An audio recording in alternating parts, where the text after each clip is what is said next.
In the wake of the Zimmerman acquittal for the murder of Trayvon Martin and the protests that followed, we moved to LA. The protest there lasted for a week, from Sunday 14 to the 21st. Los Angeles Times reported 17 total arrests, most of them for unlawful assembly, 8 of which were juveniles. For many people, Zimmerman acquittal was the straw that broke the camel's back. Once again, the criminal justice system has betrayed the black community. But was I surprised? Hell no, because I know in my heart that the white people on the jury were people who felt that Zimmerman was more their son than Trayvon Martin. In downtown Los Angeles, many marched protesting the verdict. But not only Trayvon's murder is the reason for the outrage. With Melissa Alexandria, she got 20 years for protecting herself from an abuser, and she had the right to. She was standing her ground, defending herself. So obviously the stand your ground law in Florida does not apply to black people. On Tuesday, many gathered on Leimert Park to protest. Some people diverted from the march and caused numerous damages to public and private property. Even bystanders were assaulted. The local Walmart claims $15,000 of property damage. Many other businesses around the city are a testimony of their rage. The protests follow Crenshaw Avenue until they reach Hollywood. According to AP, on Tuesday, 13 individuals were arrested. Mainstream media broadly broadcasted the violence, and conservative networks use it to set the tone for its talking panels.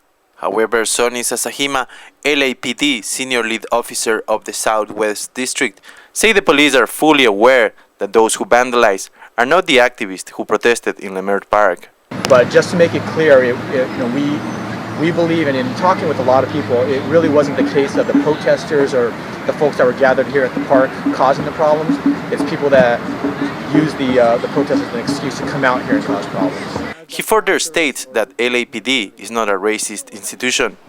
You look around our police department, if you go around and take a look at our department as a whole, you see black, white, Hispanic, Asians, you see black, white, Hispanic, basically all races at various levels of our department. So to say that there's like blatant racism, I don't believe that that's the case. However, while the individuals might not be racist, the policies might very well be. At least, that is what the work of Ashley Franklin from the Labor Strategy Community Center seems to show. Right? So we have 2.3 million people in prison. 1 million of them are black folks, 500,000 and counting are Latino folks. We have the largest school police department, and they have over a $54 million budget, right? And at the time where we only have 1 counselor per 1,016 students, right? Black students are 6 times more likely than a white person to be arrested.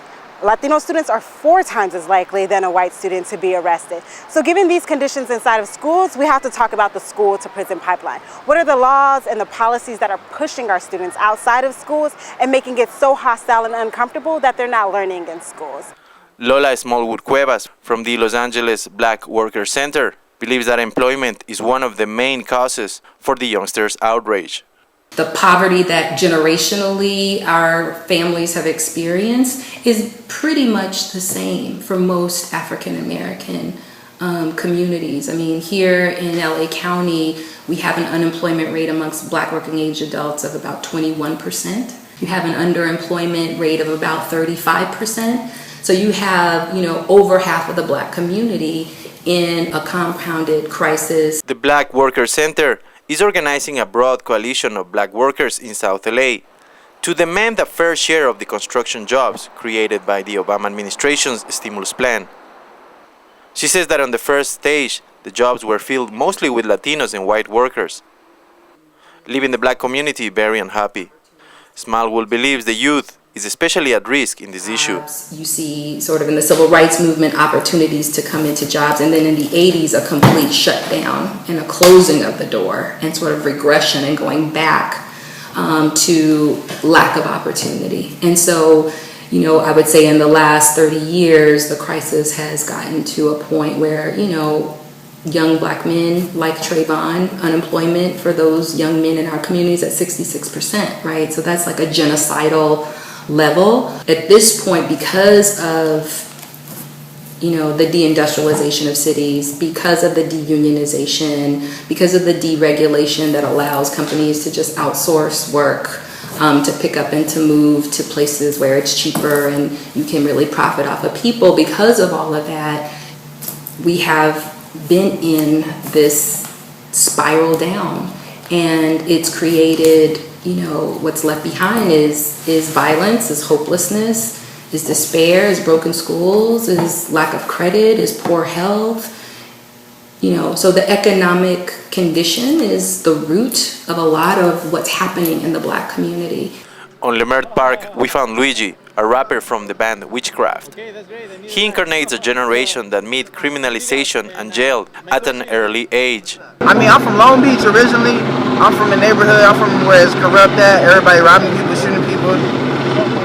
But my mom took the determination to take me out the neighborhood, you feel me? To take me somewhere where I could be better and grade myself and graduate high school at least. There's some people walking around this park right now, they ain't graduate high school. You know what I'm saying? Look at them looking at us, you know what I'm saying? Like, they ready to hop out the car and the cops are riding 4 deep, you understand? Listen, the cops are riding 4 deep in the car. You're not paying attention to what the cops are doing. You don't understand because you're not from out here. When the cop car is driving past, it's a cage behind the back seat. The doors are locked, so you can't unlock it. These guys take the cages out. Look at them looking at us. They take the cages out the back seat, unlock the back doors, so it's 4 people riding in 1 car. They're ready to hop out and beat somebody up and hop in the car and go do it to the next black man or the Mexican or white, whoever is protesting, you know what I'm saying? Osby, another rapper from the band, has lost all faith in the system. This is an ongoing thing, like society has always up and it's gonna still be conscious. The laws up, it's all type of loopholes that we don't know about, that they getting over with, injustice, you feel me? All of that, especially on black people. And minorities period, but especially on black people. You know what I'm saying? It's been going on for years since slavery. Jay Mills thinks Generation X could change the world. If we generation X, our generation could put their mind to the point and the maximum capacity of what they can do, they could change the world. However, many in Leimert Park doubt that the Generation X can fight back and get real changes like those on the 60s. I think they're capable, but I must say I'm still in question about this young, wild, youthful generation now. I'm not quite sure where they're going to take it. During my generation, we struggled for equality in this country. So we couldn't get equality, we had to fight for it and march for it in the street. This new generation, they're all about tattoos, killing each other. So they're not about unity like we were. The racial struggle is connected to the economic one. And if a change is to be implemented, a more tactical approach is needed. That is the thinking of David Hickman, a disabled war veteran. The young people today, they don't understand that. They think that they're supposed to create havoc and melee throughout the United States for what happened. That's not the way to handle that situation. You got to be politically minded to know how to handle that situation so you won't get in trouble. I don't want to go to jail, but I don't mind voicing my opinion. Maybe Hickman has a point, and a strong African-American political movement is needed. Here are some disturbing facts. In an article of the Black Agenda Report, Dr. Reginald Clark notes that since the President Obama was elected, the only group which situation has not improved as far as employment goes are the African American. For example, going from underemployment to steady jobs. While other racial groups have decreased its underemployment at a rate of 20%, Clark says the rate of underemployment for blacks has increased from 16% in 2009 to 20% at the end of 2012. This represents a 25% worsening in the rate of black underemployment during Obama's first term in office. The New York Times shows another stunning disparity.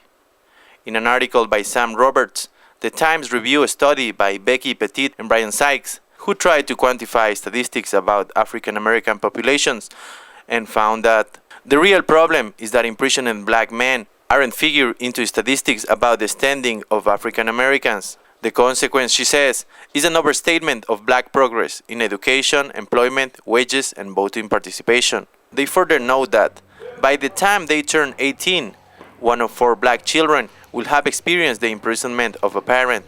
More young black dropouts are in prison or in jail that have paying jobs. Black men are more likely to go to prison than to graduate with a 4-year college degree or complete military service. Black dropouts are more likely to spend at least a year in prison than to get married. In the article of the New York Times, Dr. Petit states, among low-skilled black men, spending time in prison has become a normative life event, furthering their segregation from mainstream society. After a week of demonstration, many arrests, and thousands of dollars of property damage and overtime for police officers, demonstrations gradually toned down. Justice Department says it is determining if it will file civil rights charges against Zimmerman. But many are demanding the Department of Justice take more profound action. Reporting for The Real News, this is Oscar Leon.